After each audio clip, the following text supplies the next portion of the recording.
आप सभी को मेरा प्यार भरा सादर प्रणाम and welcome to my channel.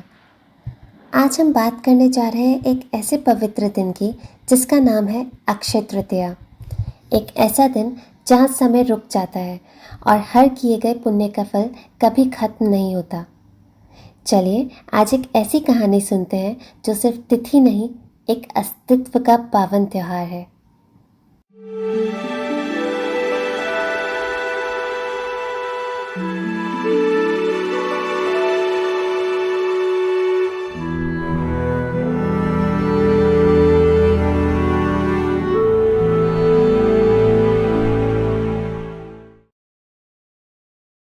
Akshay का मतलब होता है जो कभी खत्म ना हो और तृतीय का मतलब तीसरी तिथि।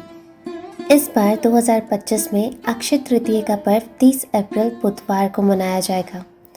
बताया जाता है कि वर्ष में 3.5 अक्षय मुहूर्त होते हैं, जिसमें प्रथम व विशेष स्थान अक्षय तृतीय का है। यानी इस तिथि के दिन मुहूर्त देखे बिना ही कोई भी कार्य कर सकते हैं, क्योंकि पूरा दिन ही शुभ माना जाता है।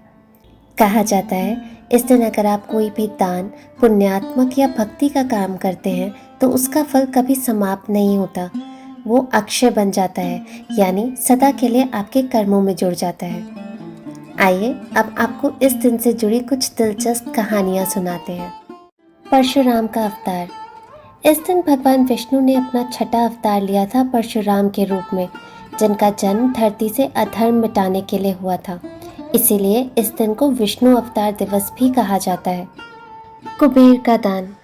इस दिन से जुड़ी एक कुबेर जी की भी कहानी मिलती है, जो पहले एक दानव थे, किंतु अपने अच्छे कर्म व इस पवित्र तिथि पर धन, वस्त्र और अन्न का दान करने के कारण भगवान ने प्रसन्न होकर उन्हें धन का देवता बना दिया। कुछ और कथाओं के अनुसार ऐसा भी माना जाता है कि ब्रह्मा जी के पुत्र अक्षय कुमार का जन्म भी इसी दिन हुआ था। माँ गंगा का अवतरण भी इसी दिन धरती पर माना गया है। बद्रीनाथ के कपाट भी इसी दिन खुलते हैं। इसी दिन सत्ययुग और त्रेता युग का प्रारंभ हुआ था और द्वापर युग का समापन।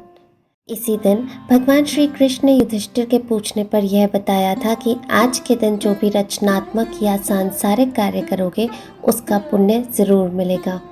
अक्षय तृतीय के दिन ही वृंदावन के बांके बिहारी जी के मंदिर में श्री विग्रह के चरणों के दर्शन होते हैं। इसी दिन सुदामा भगवान श्री कृष्ण से मिलने पहुंचे थे।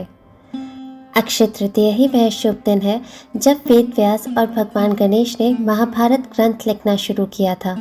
इसी दिन महाभारत की लड़ाई भी खत्म हुई थी।